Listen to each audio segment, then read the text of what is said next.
Party ఇంకా అటువైపు ఇటువైపు కూడా చర్చలు జరుపుతూనే ఉన్నది. కొంత ఒక విధంగా చెప్పాలంటే త్వరగా నిర్ణయం తీసుకోకుండా ఆలస్యం కావటానికి కారణం జగన్మోహన్ రెడ్డి గారు కొరి పెట్టడమే. కొరి అంటే ఆయన అభిప్రాయం ఆయన ఇలా చేస్తే బాగుంటుందని అనేది దాని మీద పాజిటివ్ గా ఉండాలని కోరుకున్నాడు. అది కొంత ఒత్తిడి కూడా వాళ్ళకు వచ్చింది బీజేపీకి. సరే, ఈలోగా ఏమైపోయిందంటే ఇప్పుడు తాజాగా నేనేం చెప్పబోతున్నానంటే ఒకవేళ తెలుగుదేశంతోనే కన్ఫర్మ్ చేసుకుంటే అసలు అభ్యర్థులు ఎవరు, గెలిచే సీట్లు ఎక్కడ, అక్కడ టీడీపీ సపోర్ట్ చేస్తుందే చేయదా, ఒకవేళ జనసేన డామినేషన్ ఏరియాలో జనసేన కార్యకర్తలు సపోర్ట్ చేస్తారా లేదా, అభ్యర్థులు ఎవరు అనే దాని మీద చాలా సీరియస్ గా 3 రోజుల నుంచి సర్వే చేస్తున్నారు ఢిల్లీ నుంచి. అది ఎవరు చేస్తున్నారు అంటే ఐడెంటిఫై అయిన సంస్థలు కాదవి, కేవలం పార్టీ నుంచి ఎవరినో ఎంగేజ్ చేశారు, అది ఎవరైంది ఎవరికి తెలియదు, వాళ్ళ ద్వారా పూర్తిగా విచారణ జరుగుతున్నమాట నిజం.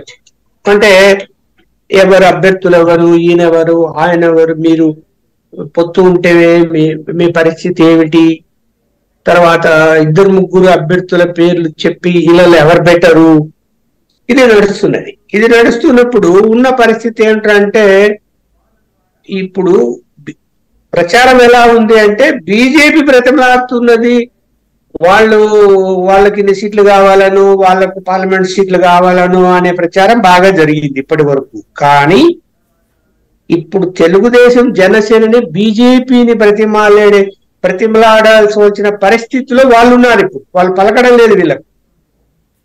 వీళ్ళు చెప్పేటువంటి 4 సీట్ల మీరు అన్నట్టు 4 పార్లమెంటు 4 అసెంబ్లీ ఇస్తాము, ఇది ఏం కావాలంటే ఇస్తాము, అవసరమైతే మేము త్యాగాలు చేస్తామని ఎన్ని చెప్పినా వాళ్ళు ఇంకా ఏమీ వినదలుచుకోలేదు.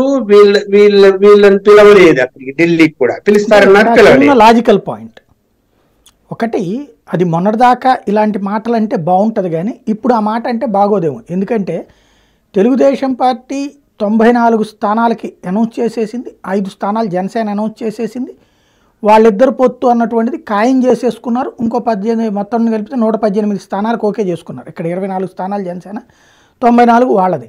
వాళ్ళు ఓకే చేసుకున్నాక ఇంకా అందులో భారతీయ జనతా పార్టీ గతంలో గెలిచిన స్థానాలు కూడా ఇక్కడ ప్రకటించేసుకున్నారు.